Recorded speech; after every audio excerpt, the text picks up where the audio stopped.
Okay, so tonight we finish up the first section of Daniel in that we have been primarily focused on looking at the big picture. We looked at the four different kingdoms that came up in the vision of Daniel 2.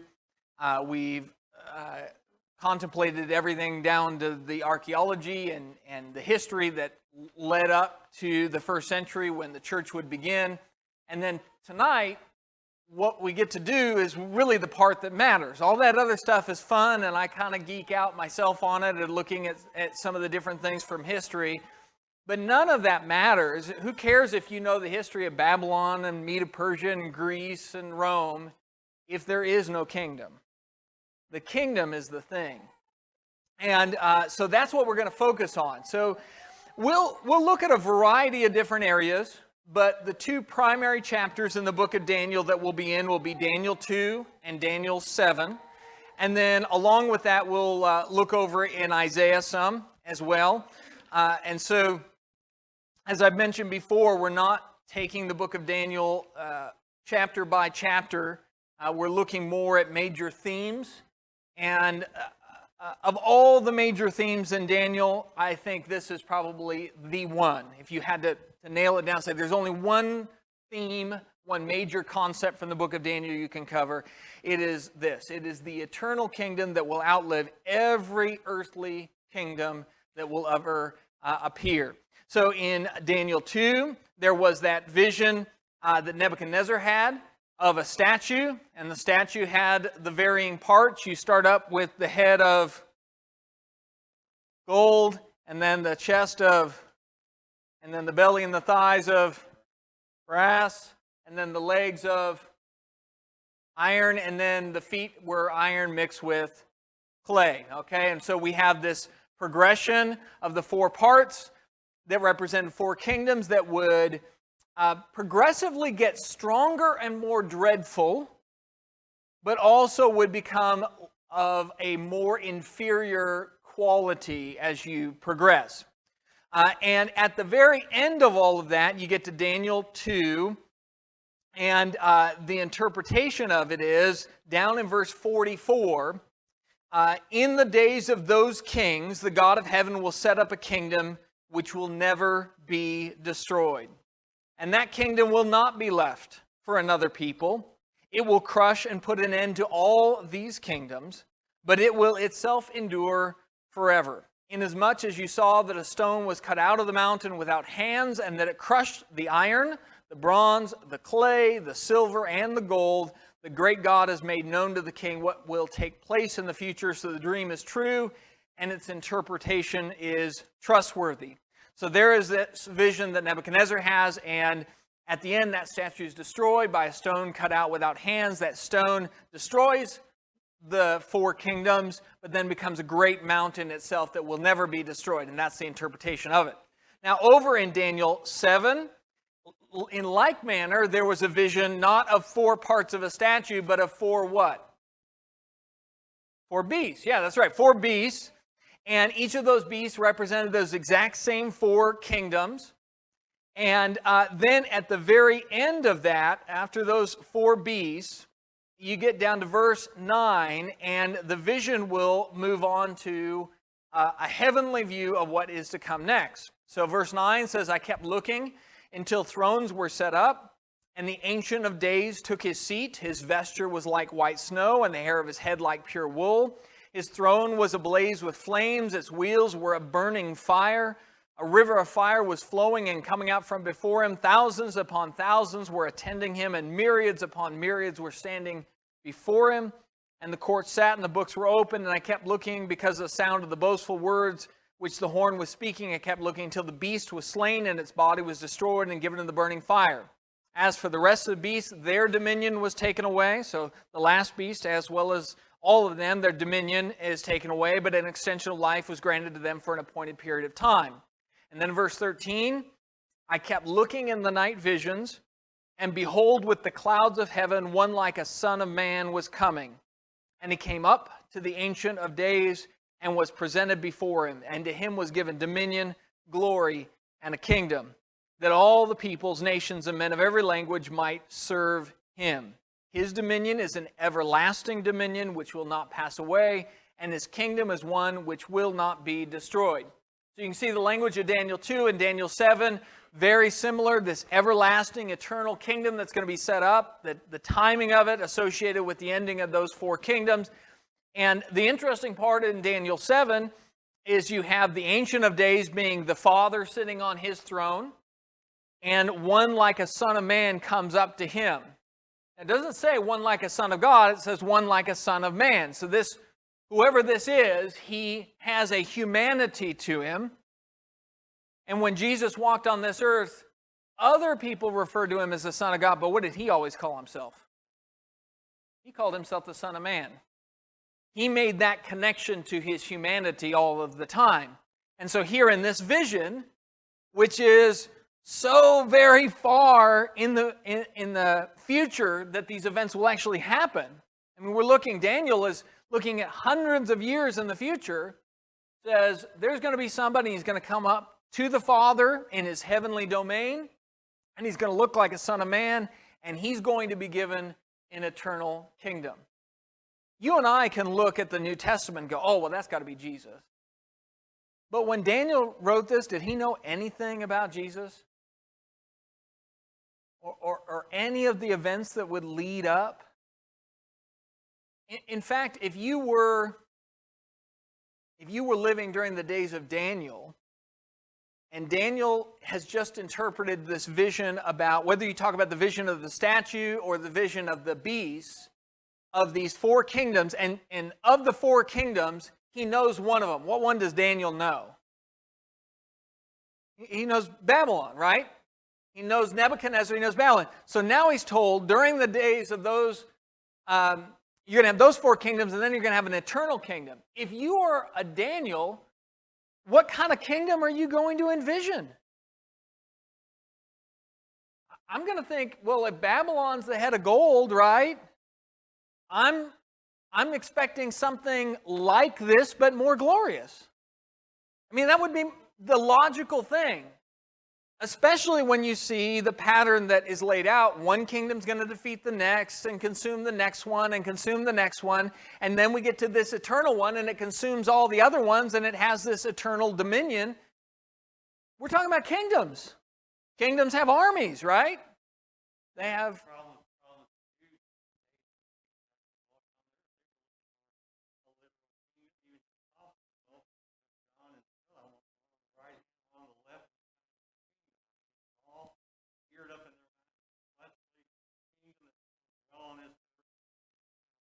That's exactly right. Under the first century Jews, when Jesus walked this earth, what are some examples of how they were, the kind of kingdom they were expecting Jesus to set up? What were some things that they did that showed you they didn't understand the spiritual kingdom? Rusty's mentioned at least one of them, right? James and John said, can we sit on thrones on your right and your left hand? That tells you they didn't quite get it, did they? Any other things that point to the fact they didn't know what they were? That's a big one. Yeah, Jesus, he wasn't the kind of guy for a physical king, right? So they want a king, and Jesus doesn't fit the bill, the poor carpenter, right?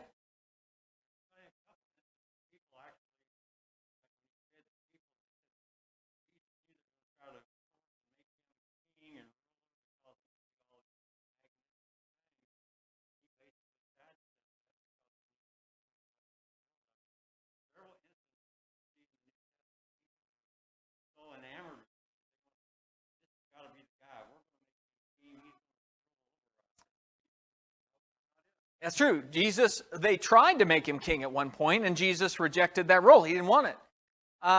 Other examples, when Jesus talked about being crucified. No, go ahead, yeah. That's fine, you switch.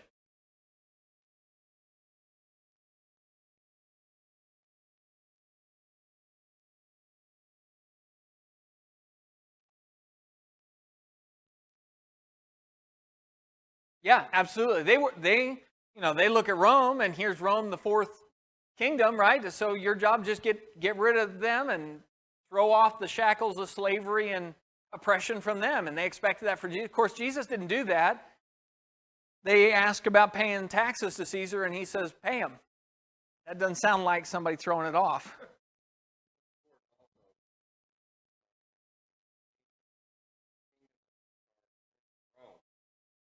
Legally, Jesus tried death. Mm-hmm. Right there, there's no doubting that Jesus, according to the Roman government, tried to fulfilling this prophecy. Yep. The king that would destroy Rome. Yeah, no, you got a great point. When Jesus was crucified, the thing that was put upon the cross to say why he's being killed was King of the Jews, right? And that's right. That's the other irony of it, right? Is that the Jews want to take that thing down. Pilate, by the way, answered, it's just kind of an interesting little Greek aside. When Pilate answered that and says, what I've written, that in the Greek is a particular case and way that it's written, that it would be like me saying, I wrote it, I'm never changing it, don't ask again. So they said, take that down, we don't want that on there. And Pilate, who had been giving the Jews everything they wanted so far, right? I wipe my hands of it, you want to kill him, you kill him. That was kind of his threshold. He said, I put it up there, it's staying up there, that's why he's dead. And so, yes, he is. I mean, they didn't want him to be king, and yet the Roman government, yeah, they said, yeah, that's why we're putting him to death, because he's king. Other ones, when Jesus told his apostles that he was going to be crucified, what did Peter say? Man never be. He didn't want that to happen. Of course, Peter pulled out a sword too and tried to stop it. So you can see a lot of things they wanted him to be a certain type of king. Even his own apostles didn't get it until later on. Now, as we progress through this class, here is a chart that I use fairly often when teaching somebody. And I just bring it up here because one of the great problems that we have in society today is that people do not understand that all of these terms mean the same thing. The church is the kingdom, is the household of God, or the family of God, is the body of Christ.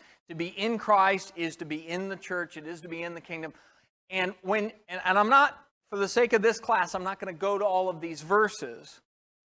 But when I'm teaching somebody the very first time, I will go to all of these verses to show that they are used synonymously, because what happens is that quite often as people are reading the Bible, if you think the kingdom's one thing and you think the church is another thing, or you think the body of Christ is one thing and you think that the family of God is another thing, and you go through the New Testament and you're reading passages, you're going to have a lot of confusion. You're going to have a lot of confusion in the same way that every person here has more than one name they go by. To somebody, you are son or daughter. To other people, you might be mom or dad. To somebody else, you might be, hey, you. To somebody else, you're their spouse. Now, if you were hearing a conversation and one person talked about Jenna's husband and another person talked about Vaughn's dad, and you did not know relationally that I am Vaughn's father as well as Jenna's husband, you could be very confused by that conversation, thinking there's two different people. And that's what happens a lot of the time. A lot of times people going through the Bible, they don't understand. The Bible really never intended for us to mentally kind of clue into church and kind of not think about the kingdom very often. In the New Testament, as well as in the Old Testament, those terms are really used interchangeably. But I will say in the Old Testament, you don't hear about the church very often. What you hear about is the kingdom. And you hear prophecies about the kingdom. So as you're reading the Old Testament, if you don't understand that the eternal kingdom is the church, and I'm going to prove that as we go through class here, I'm going to try and give you some ammunition as you're talking with people so that you can feel confident that that's the case. You don't just need to take my word for it. In fact, don't. General rule, don't take my word for stuff. Expect me to prove it. But it is useful because as you go through the Old Testament, you have all these prophecies about the kingdom, and then even as you move into the New Testament, there's a lot of talk about the kingdom, and then we start talking about the church, and if you disconnect those two things, it'd be like talking about Vaughn's dad and Jenna's husband and not realizing they're the same guy. And so, anyways, that's why I bring up this chart, is for that particular reason. So what we're going to do tonight is we're going to look, as we look at Daniel 2 and Daniel 7, as well as Isaiah chapter 2, some of the prophecies about the kingdom and what was to be expected. First thing we'll look at is the timing. So if we want to understand this eternal kingdom, one thing we should look for is, when is it expected to come? Now, people do this with the end of the world all the time, don't they?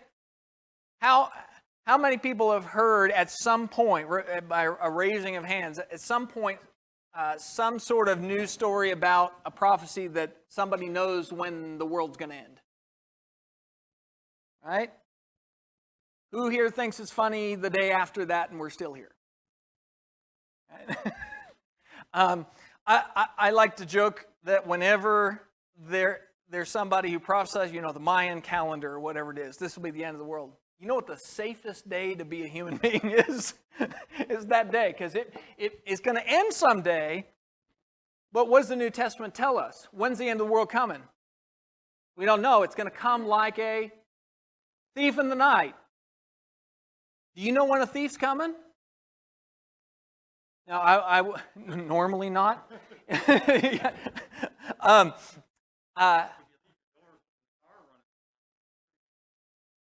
Okay, now you do bring up a good point. What's the one thing you can do? If you don't know when a thief's coming, what's the one thing you can do? You be prepared for whenever it is, right? Lock your doors all the time, not just when you think he's coming. Well, we don't know when the judgment day is coming, so what's the one thing you and I should do every single day? Be ready, right? That's the New Testament teaching on the end of the world. But if you get so caught up in that end of the world stuff, like when's the day, when's the hour? But the funny thing is the kingdom coming, we do have some timing stuff. The end of the world, we're told, thief in the night. You don't get to know. You just got to be ready. Well, the kingdom coming, we're given some specific timing. One of them, Daniel 2, it says, in the days of those kings. So we know those kings are those four kingdoms: Babylon, Medo-Persia, Greece, and then Rome. So we should expect the kingdom to appear during the days of Rome, right? So we're told that information. Then another thing, you turn in the New Testament, and Jesus did this, as well as John the Baptist did this. When they came preaching, they said what? It's at hand, right? It's close. At hand, by the way, is another way of saying near. If you ever been working on your car or something like that, and there's a tool that you need, and you're underneath the car, and it just so happens that tool is still in your toolbox on the other side of the garage, and you just wish it was right where your hand was. At hand means literally that idea of I could grab it. It's close enough I could reach out and it's coming. Well, that's what John the Baptist said, and it's also what Jesus said. Now, if the kingdom is some far off thing, way, way off in the future, when Jesus is preaching to these people in the first century, does it make any sense for him to say the kingdom is at hand?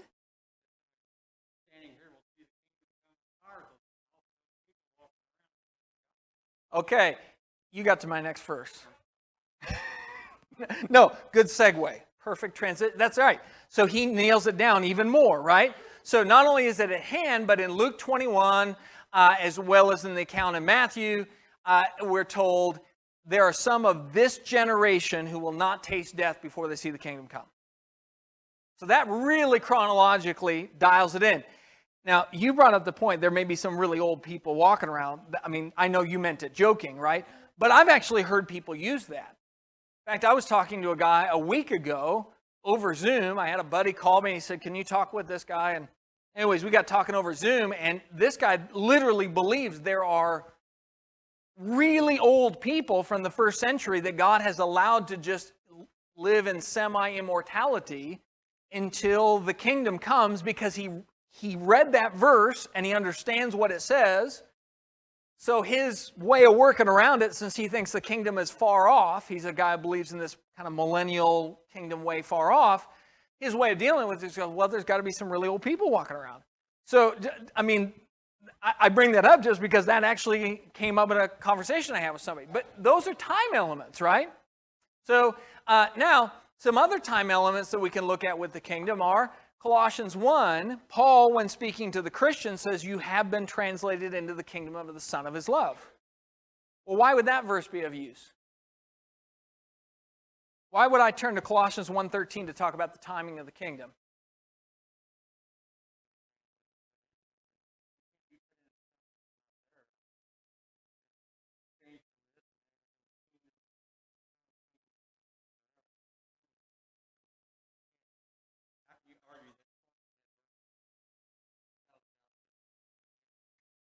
So you have a tense difference, right? So Jesus says the kingdom is near, which also tells you it's not here yet, right? So that's something in the future. But close. Paul says you're in the kingdom. In fact, after the day of Pentecost, every time you hear the kingdom talked about, it's talked about as something in the present or the past tense in terms of showing up. Every time before the day of Pentecost, it's talked about as something in the future. So just kind of an interesting little detail there. And then in the book of Revelation, John will talk to the brethren and he'll say that you are my companions in the tribulation and the kingdom. Well, if the kingdom's not here, how can you be companions in the kingdom? Doesn't make any sense, right? So we have that same sort of thing. So now we get to narrow the timing down. It had to happen during the days of Rome, right? In the days of those kings. It had to be near when John and Jesus were preaching, but have arrived by the time Paul was preaching. And people were companions in that kingdom, meaning people had joined into that kingdom by the time you get to the book of Revelation with John the Apostle.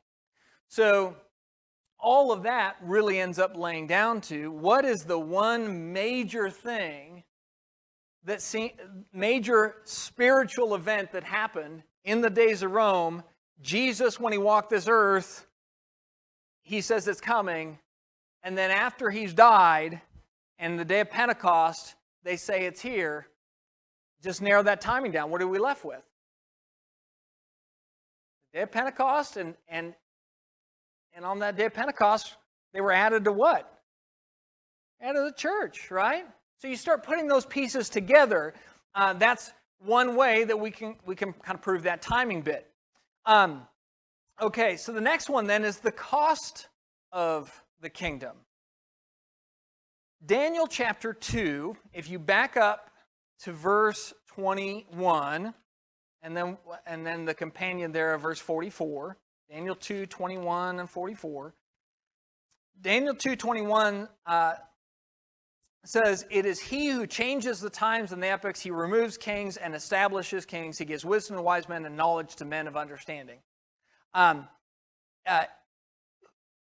We know that God is the one who puts kings in positions of authority.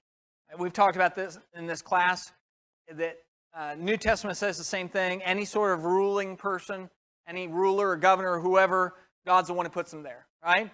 So Daniel says that. And then you go to verse 44, it says, "In the days of those kings," the kings of those earthly kingdoms, "the God of heaven will set up a kingdom which will never be destroyed, and that kingdom will not be left for another people." If you set up a kingdom, you need a king. And so the kingdom, one of the things we need to know about it is that you don't have a kingdom without a king. There's no conversation about an eternal kingdom that doesn't have somebody over the top of that. Easy way to think about it is kingdom is just two words combined together, king and dominion. A king's dominion is a kingdom. And so in Daniel 2 verse 44, in the days of those kings, he's going to set up a kingdom that won't be destroyed, and it's going to put an end to all those other kingdoms. So all those other kings are going to be gone, but we're going to have to get a new king. It's going to be required to defeat all those earthly kingdoms. Now think about that for a second, just in terms of how powerful the kingdom is. When we say it defeated all those earthly kingdoms, who are we talking about got defeated? Who did Jesus as king defeat? Yeah, he defeated Satan. That's for sure the prince of this world. Yeah, somebody else says some things? He defeated death. Yeah. So, doesn't matter how powerful the Caesars are, right? Or Nebuchadnezzar or Cyrus, or all of these earthly kings. Jesus is a king that not only surpassed them, but he defeated things well beyond that. I don't care how powerful the president is. I know we say he's the most powerful man in the world, and that may be so. But if you go to the president, any president, this isn't picking on President Biden, frankly, any president, and you say, I need you to defeat death. He's not that powerful, right?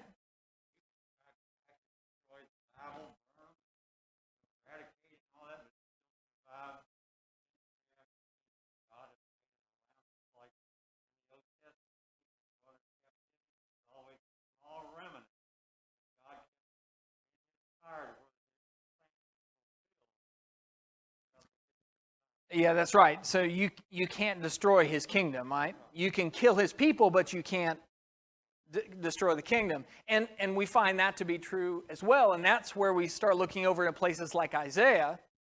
I find it fascinating. When you start putting the Old Testament prophecies together about what the kingdom would be like, I don't blame the Jews for being confused. I don't blame them one whit. Because you and I have the decoder book of the New Testament.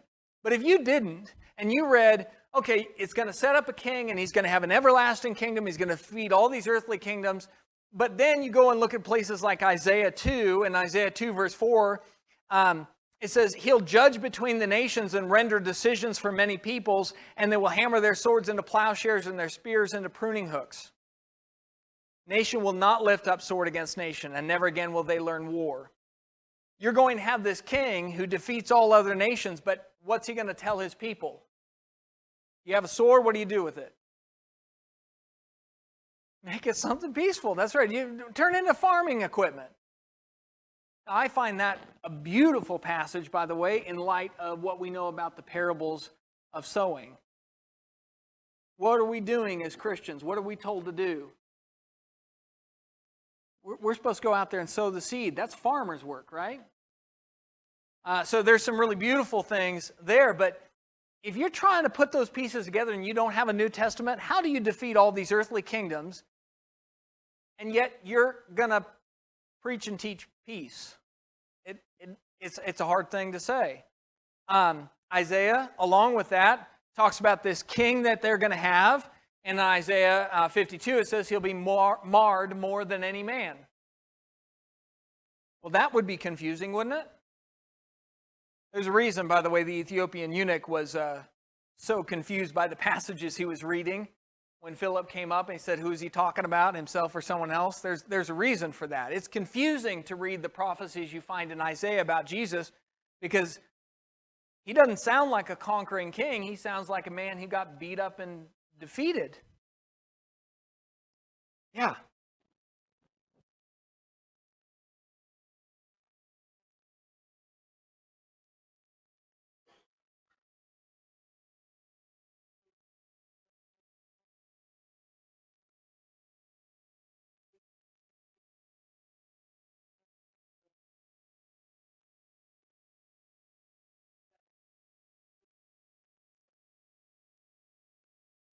Sure.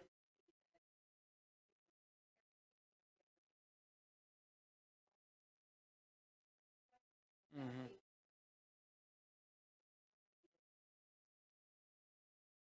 Yes. Yeah.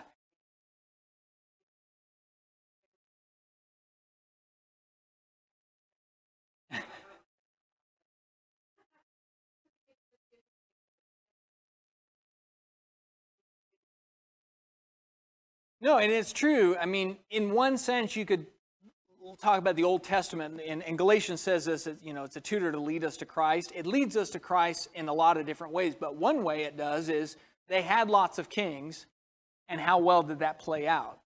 They were all insufficient, right? But we also find, if you look at the book of Judges, how did they do when they didn't have a king?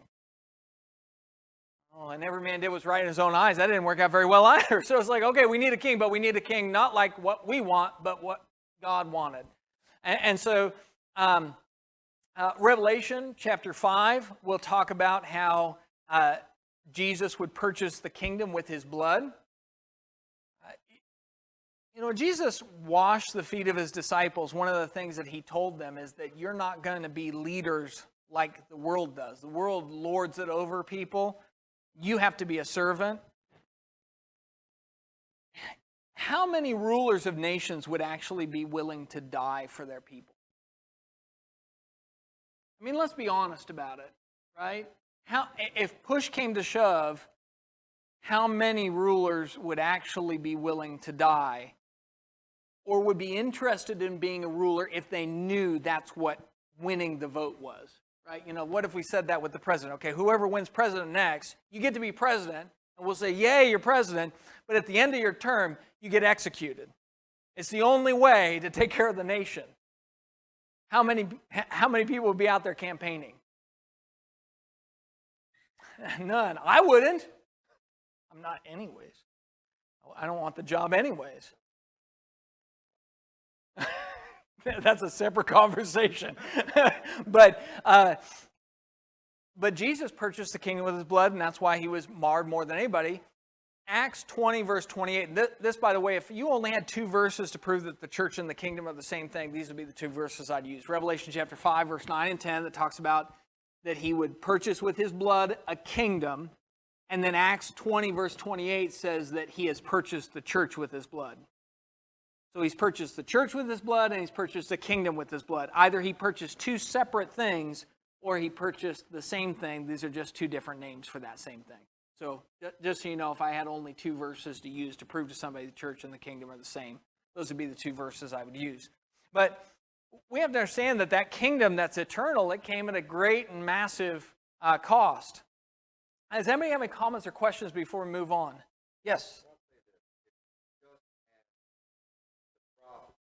Mm-hmm. So look at Christ, but think about what Moses did for God, leading them out of Egypt. And as soon after all these miracles happened, they still rejected him. Mm-hmm. And Jesus talked about washing his feet right before he came back and resurrected Mm-hmm. Lazarus. People came from around the area to see this because they heard about it. Mm-hmm. And the scribes and Pharisees deny it. They said this man has to die. Mm-hmm. They didn't deny that he resurrected from death, but they still despised and rejected him. So it's kind of like the Muslims talking about how people, individuals, they wanted somebody to speak, came there safe, but the small shepherds, Mm-hmm. the wolves, were leading. They didn't want it. They were the protectors. Because they didn't want it. Right. And along those lines, too, you bring up a good point. You don't just have the Old Testament prophecies, you have Jesus living. Imagine for a second you have a puzzle, right? You have all the pieces dumped out on the table, and they're all mixed up. I can understand if you don't know what that puzzle's supposed to be, if you have all the pieces, but they're all mixed up. But what's the first thing every person does, except for some of you crazy people? But all of us normal people, what do we do when we have a puzzle and all the pieces are out? What's the first thing you do? Okay, you find the corner pieces. Okay, yeah, but before that, picture on the box. Don't be Henri. You knew what I meant. Yeah, yeah. No, you get the picture on the box. Well, Jesus is the picture on the box, right? So you start looking at all these different processes. You go, I don't know how this makes sense. But then Jesus walks this earth, and he's raising people from the dead. He's performing these miracles. He's living the life he was. And he was explaining the passages to him too, right? I mean, it wasn't like he just said, guess. I mean, he was trying to help them. Then if you reject Jesus, it's not because you didn't know better. It's because you didn't like what the picture turned out to be. And that's what really is the case there, is that Jesus was not the picture that they wanted to be. So it's not like they're without excuse. So when I say I understand their confusion, that doesn't mean it's all right to reject him. Okay. Then the next thing is the mission and the scope of that kingdom. Right? So if you look in Isaiah 2, when speaking of the kingdom, it says, many peoples will come and say, let us go up to the mountain of the Lord, to the house of the God of Jacob, that he may teach us concerning his ways, and that we may walk in his paths. So one of the passages that is very clear on that is Isaiah, is that it's going to be all sorts of people that will stream to this mountain. And I bring up Isaiah 2. What in Daniel 2, what's that stone cut out without hands become? It becomes an everlasting kingdom. But in the vision itself, that's the interpretation. But in the vision itself, it destroys the mountain, destroys the statue, and becomes a mountain. Yes, that's right. It becomes a great mountain. Well, Isaiah talks about the mountain of the house of Jacob, and the mountain of the Lord to the house of the God of Jacob, and that people will stream to it. Many peoples, meaning not just Jews, right? And that, what are they going to come asking for? What are they looking for at that mountain? Teach us. Teach us. This kingdom is going to be a teaching kingdom. Daniel 7, all peoples, nations, and men of every language might serve him. It's going to be a kingdom that is about teaching. It's going to be a kingdom about service. Mark 16, verse 15, it makes sense why Jesus would then say, go and preach the gospel to all creation, because who's supposed to come to that mountain? People of every nation, tribe, and tongue, right? And why would you go and preach the gospel? What are they going to come to the mountain looking for? Come that he may teach us. So what's the mission that Jesus gives to his apostles? You go out and you find people from all creation and you teach them. You see how these two things, they just fit beautifully together? The Old Testament picture was a teaching kingdom where people would learn and then serve. And then in the New Testament, what do we see Jesus setting up? He's teaching people and then telling them, serve. And the two fit together beautifully. In Acts chapter 10, in every nation, the man who fears him and does what is right is welcome to him. That's what Peter would say to Cornelius when he figured out that Gentiles were allowed in too. So you have this picture of the kingdom's scope being all mankind. His goal is to teach all mankind, plant that seed in them, so that whatever man fears God might serve him and come to him. So it's a beautiful picture, consistent through the Old and the New Testament. Anybody have any comments or questions? Yeah.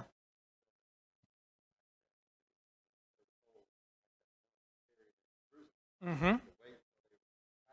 Mm-hmm.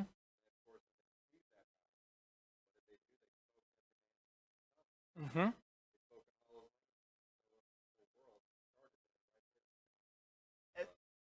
Yeah, excellent point. Yep.